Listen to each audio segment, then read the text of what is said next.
Welcome everybody to episode 163 of the Startup Show. Today I'm here at the offices of LuckaBox and I'm talking to the CEO and co-founder Aike. And we're talking about where she gets the motivation and the drive. We talk about LuckaBox and where she sees the on-demand industry, but we also talk about how it is to start your startup from your own apartment. Make sure to stay tuned for the entire video.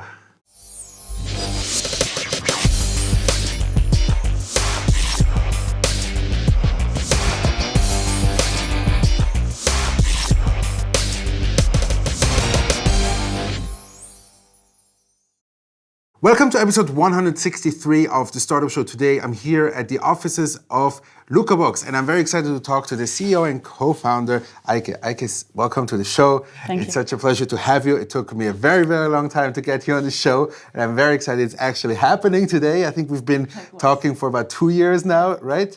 So I'm very, very excited it's actually working out. I don't think I've ever got so many replies to our mini background research that we do. So I'm very excited to get some questions answered. The positive feedback that I got from all the people is really before we even start with the recording is really exciting. So, as usual on the Startup Show, it's tradition here that you get about the first minute and a half to introduce yourself. Please take it away. Tell everybody who you are. My name is Aike Festini. I'm the co-founder and CEO of LuckaBox. I originally was born in Austria. I grew up in Austria and in Johannesburg, so I've always felt very rootless. I studied in Vienna, which I actually call my hometown. I've spent 15 years of my life there. Spent some time in the US. Actually worked in an oxygen and sushi bar, so had some very interesting experiences there. Moved to Cape Town as a massage therapist before I came to Vienna and went into IT project management, which after all led me to Switzerland and led me to found LuckaBox. Okay, good. But let's take it a step back before we go into LuckaBox, because everybody wants to hear just that. But I want to hear a little bit more about you. One of the things that is very interesting, I've heard that before or while you started LuckaBox, number one, you still worked, so you did parallel. So I want to know how that experience was. And number two, I heard you started first from your apartment. Mm-hmm. So these are some very interesting ways, specifically to show people maybe what it means when you maybe cannot financially immediately go into entrepreneurship right away. So maybe you can elaborate how that experience was for you in the first few months when you had all of this juggling.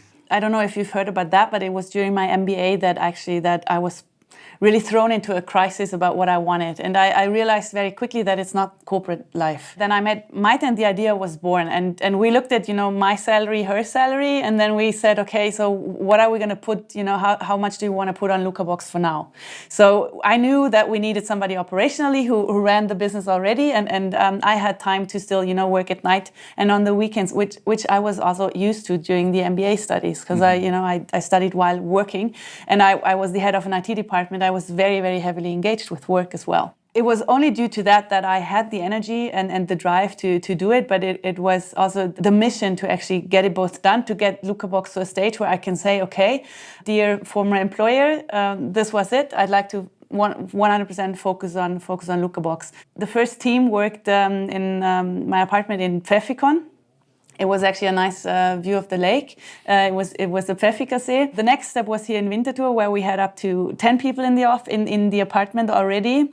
That's also where we knew we need to stop it. I was in my morning bathrobe when the first team members came through the door. I was still sipping my coffee. It was perfect because, of course, a part of the rent was already paid by LuckaBox, so at that time it started to grow into a more mature business. But LuckaBox was my life day and night. There was no border. There was no switching off. And it's actually the office you see now is the first proper LuckaBox office. Well, one of the key feedbacks that I got from all the people out there who replied to the email is that they were curious where you got your drive and motivation from. I think a part of it is my nature. It's just this unlimited curiosity and hunger for what's next. I think the biggest part for me is I wanna enjoy life. We probably have one, and I really want to make the best out of it. I want this to be fun. I lose my drive and I lose my motivation as soon as there is serious problem, like tension. Yeah. Well, in general, it's a very difficult question. I mean, I've had a rough childhood. Everybody who knows me knows that, and I think I've overcome it and I am the person with the drive also partly because of that. There's not much that actually can really bring me down and kick me over. It takes a lot. I have very thick skin, but I think the biggest part is hunger, is curiosity, and is just. So, and one last before we go into LuckaBox is about your gatherings at home or like in some special places, like you had like monthly or weekly gatherings. Where did that inspiration come from? What was the goal of that? Are you talking about the infamous summer parties? Yes. We do it at regular, we do it at regular intervals, and it's just to celebrate with everybody who enjoys the ride and who wants to spend some time with us. We have an amazing cocktail lady who actually, does the cocktails on the spot, and there's always a queue. Yes. People can't wait to get there's LuckaBox Mojito, and it's just a fun way to celebrate life because we all work a lot. Okay, so the segue to LuckaBox is going to be my questions. The meeting of the company, I guess, LuckaBox. The name came about because Lucka is Swedish for door, crack, and the box at the door. It's actually not very creative, but it's just I like the sound of Lucka actually, and then that's how that came about. I also like Sweden a lot. Okay, good. So maybe tell us, everybody out there, all the two people who have never heard about LuckaBox, because now you're famous. After this show, I am. So maybe you can tell everybody what you guys do here at LuckaBox. LuckaBox has been built as an on-demand delivery management platform. That means we're actually selling companies access to a network of courier companies who then deliver their items, whatever it is, within 1 hour or in 1 hour time frames. It's just, for us, it's taking on-demand deliveries to the next level. If you want your Adidas today at 3 in the gym, or your cake tomorrow at 2 at your aunt's, we can do it for you. No matter which city, no matter which country currently. So I'm DACH area, but yeah. So tell me, like, where do you stand currently with the development? I understand more this is kind of the vision where you want to be. Like, what is, like, let's say, the current status of your endeavors? Of what I just mentioned is in Switzerland, it's reality. We're actually live in 20 cities. So every company that has various affiliates in the country uses one access to our platform and manages their on-demand deliveries. We've opened up Hamburg, Vienna. We actually launched Amsterdam and Utrecht. We need many, many more cities to make it, to make it a complete solution. But we're focusing on the biggest areas. The next would probably be Berlin. What do you think is, like, let's say, your long-term vision? Let's say you get to all of these cities. What is it that, like, drives you, that, like, you say, like, this is, like, what I want the world to look like? We're now living in a time where you consume whatever you want on demand, be that media that you stream on your tablet, be that food that you feel hungry for right now. The same applies for anything that you should be able to buy online or also at a store. Deliveries need to fit into your life, not the other way around. The times that you wait for a parcel at home and even, call in sick or something should be over. Because you should be able to say, tomorrow at 2 o'clock, I'm at this office or at this cross junction. I mean, the opportunities are endless to where and at what time we deliver. But it needs to be perfectly on demand. When you look at, let's say, like the couple of last weeks and months, what were, let's say, the biggest challenges you have faced building this reality that you're looking for? The biggest challenge that we're facing is also one of our strongest values. The last mile, if you want to continue to have parcels delivered to your home, needs to be paid fairly. There is always a person bringing that to your home. So when you look at companies like Zalando, who basically do returns for free, is sending the wrong message. Because if you in 4 years from now want to have your parcel delivered home, you need to pay for it and you need to probably pay a premium. So in Switzerland, that's a little easier because the Swiss people really value quality and also are willing to pay a premium. But when you look to Germany or even Austria, that's for us a very interesting challenge that we're facing right now. Just the way people perceive the value of the service and the way people are willing to pay for quality or not. And now when you look at, let's say, the upcoming weeks and months, what do you see as, let's say, the milestones that you want to hit? One of the biggest milestones is hopefully being finished this week. It's the closing of our second financing round, our seed round. That's a big milestone. The second big milestone is we're going to double our IT team, hopefully still this year. We just got a new CTO, the former head of engineering of eBay. It's actually his first day at the office today. Okay.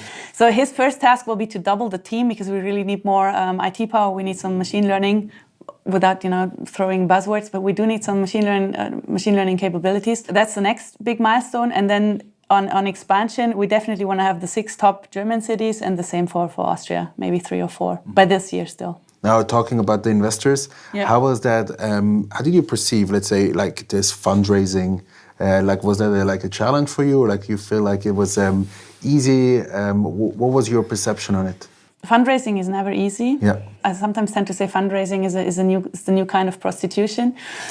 But I'm saying this because I think it's one of the toughest jobs I've ever had. You need to answer to any question an investor might have, be they of whatever nature. So you hear all kinds of questions, and you feel you're obliged to actually be honest, or to actually tell them the way it is. I think what we've accomplished now is a set of investors that I'm very, very happy with, that I can call any time or day, that I'd like to have a beer with, cry with, laugh with. They're going to be invited to the next party. I mean, it's never easy. And I'm very happy it's over. I can't wait to step back into the business and actually grow the business. Yeah. It really also slowed growth. Yeah, like you felt it yes, immediately. you can see the numbers. What would you suggest in like doing differently? Maybe the next time or for the next round we have a stronger sales and biz dev team, not on my shoulders so much. Maybe professionals going out there and running it. I'd like to drive growth in the company, so that's why we see growth when I'm on it. How do you feel, let's say, beyond, let's say, the capital that you got from your investors? Like, what was it that you felt like you got the most added value besides capital? Introductions to customers, a lot of sparring partners. It's also, especially now our board, who's also invested, is very, very into the subject and spars with me almost every other week on strategy, what to do next. Especially like the topic we're facing now, retail and on demand. Is that a good match, or is maybe on demand better for services or emergency logistics? Like where is the service that we're building the sweetest? And the hottest stuff out there. I'm not sure it's online. You're not sure it's online? Mm-hmm. So where do you think it is?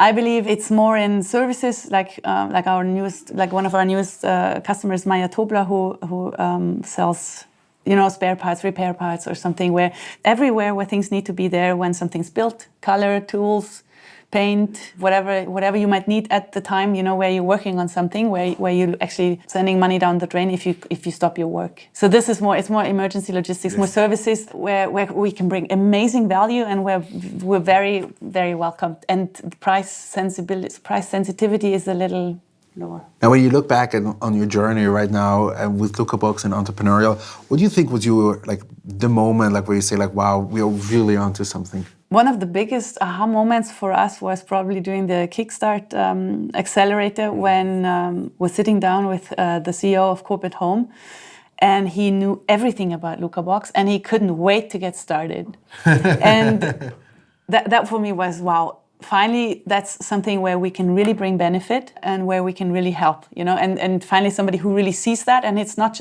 a nice to have, it's a must have. They're looking for help in urban areas where they have problems with their trucks. And that's just perfect. Okay, so let's talk a little bit about the industry. We briefly talked about the on-demand. You also mentioned about online, offline. But where do you see in general? I mean, you're very much dependent on commerce in general, whether that's online or offline. Where do you see, the general trends in the commerce itself, whether it's e-commerce or commerce in general?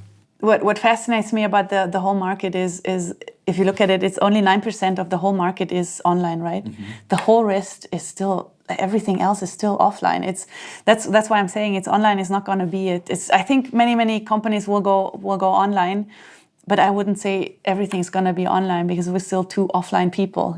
To come back to, we're actually trying to get away from commerce, going more into the repair and more into the services area. Where we help people that are working on stuff. Mm-hmm. Less the retail, I think, unless there's a huge shift in awareness that the last mile costs. And when you look at also within your industry, I mean, you are definitely not the only one. I mean, Amazon is probably one of the biggest one who's also competing within the last mile industry, I would say. How do you, let's say, Amazon, I would imagine probably capital-wise, they're much better off a startup. But how do you deal with this on a daily basis when you say hey, we are aware of this situation? Maybe also as an inspiration for other people out there who know that there are competitors out there that are much bigger and much more financially sophisticated, let's say. Well, the good thing is always if there are competitors that have some money behind them, then you're probably onto something. So that's probably a good point.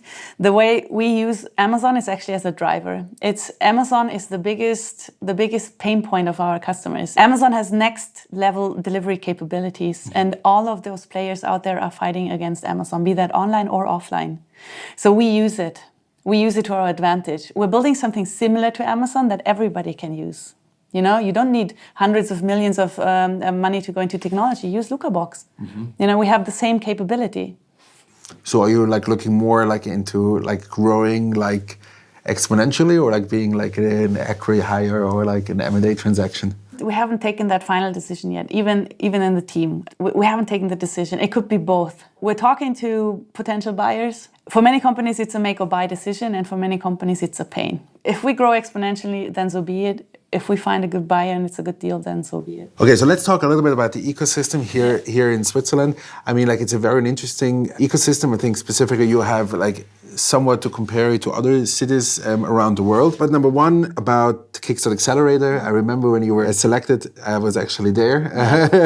But maybe you can elaborate a little bit how this experience was for you, being selected there, how it is to work with KickStart Accelerator, being an accelerator without taking any equity. So like that is definitely interesting. But like, what was your overall experience there? I don't know if you know our history with KickStart Accelerator. I've known Katka Letzing for quite some time, and she actually motivated us to apply every year. And we've been denied every year. So in the third year, like I said to Katka, why would we? You know, it's a lot of work, and you're probably just gonna say no. It's like, no, this time, do it this time. But what was new is the food and retail vertical. That wasn't there before. So we applied and we got elected, and very happy about that. It's one of the best accelerators I've seen of and I've heard. And it starts with the team. Each one of them, be it the program manager, be it whoever is involved in that game, is their A game, and is present and is motivated and is fun and is is joyful, and just wants to build something great out of nothing. Like all of their team members. And then the other amazing thing that was so perfect for us is, of course, the invested corporates. But not only do they have invested corporates like Migros and Coop, they have the responsibles, you know, the innovation manager like Stefania Belayo and Benedict on the Coop side. They're very engaged. And they have the backing in their corporates to actually build something, to drive something forward. Mm-hmm. It's not empty talk. You know, they walk the talk. And that was what was so amazing with us. And then the fact that they take zero equity, it's like, I don't know. I don't even know how they do it. But I couldn't recommend this more. Also the network and like all the batches. There's a community, you know, we meet for drinks and we exchange on our status updates. And it's friendly, we're helping each other. They've created something great. Mm-hmm. They really did. When you look a little bit outside, let's say the KickStart Accelerator and like in general, let's say the Zurich startup ecosystem, but also like Switzerland, mm-hmm. What do you see as let's say, the biggest challenges that like Switzerland is facing in terms of bringing startups to the next level? I'm traveling a lot to Austria and I'm traveling a lot to Germany and seeing their startup scenes there. There's a lot of support from the States for startups. And I've never really felt this here. Unless you go into venture kick, you know, there's some state money, InnoSwiss maybe, but you need to be academically connected, which I luckily was through the MBA, but that's not a given, especially I'm not being Swiss and not being 19. So, you know, it's not a given. So if you don't fit these drawers, then it's very hard to get really good support in here. But once you're in, it's really good. But that should be opened up a little more. I saw the CEO of Plug and Play in Basel last week, I think. And on stage, it was borderline bashing the Swiss support system of startups. He mentioned Venture Kick, which is a great program, but it's not open to everybody. And why not? You know, yeah. What's open here? What's open in Switzerland to everybody? It's like very restricted. You know, you need to either be aligned with this, like you need to be in an academic surrounding, or it's very, very tough. Mm-hmm. So there's a lot of room to improve.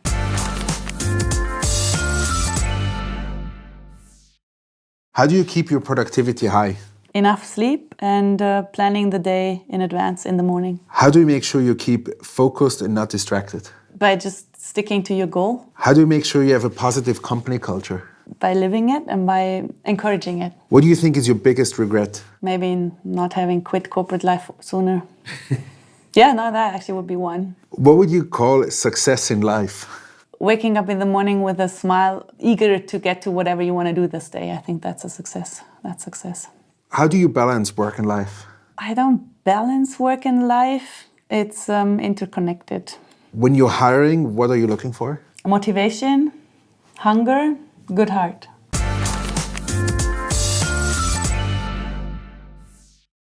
I think, it's just what I learned about this journey is I've never felt so complete. I can be myself. Whoever feels stuck somewhere, trust that, it will be greener on the other side. Maybe not always, but most of the time. If you have an idea and you feel an urge that you can't stop thinking about it, do it. And if you need help, call me. Okay, Aike, thank you so much. I appreciate it. You'll get a couple of phone calls, I guess. Anyhow, thank you so much, everybody, for watching episode 163 of The Startup Show. I really appreciate your time. Thank you for staying all the way till the end. And if you stay a few more seconds, you'll see who is up next week. And have a great Monday, and I'll see you next week. Hi everybody, this is Tilman. I'm one of the founders and the CEO of Yoba Impact Investing. And I want to ask you to make sure to tune into the Startup Show next Monday, where Cedric and I will talk about building a company that uses technology to achieve a sustainability mission in finance and in impact investing. I look forward to seeing you there.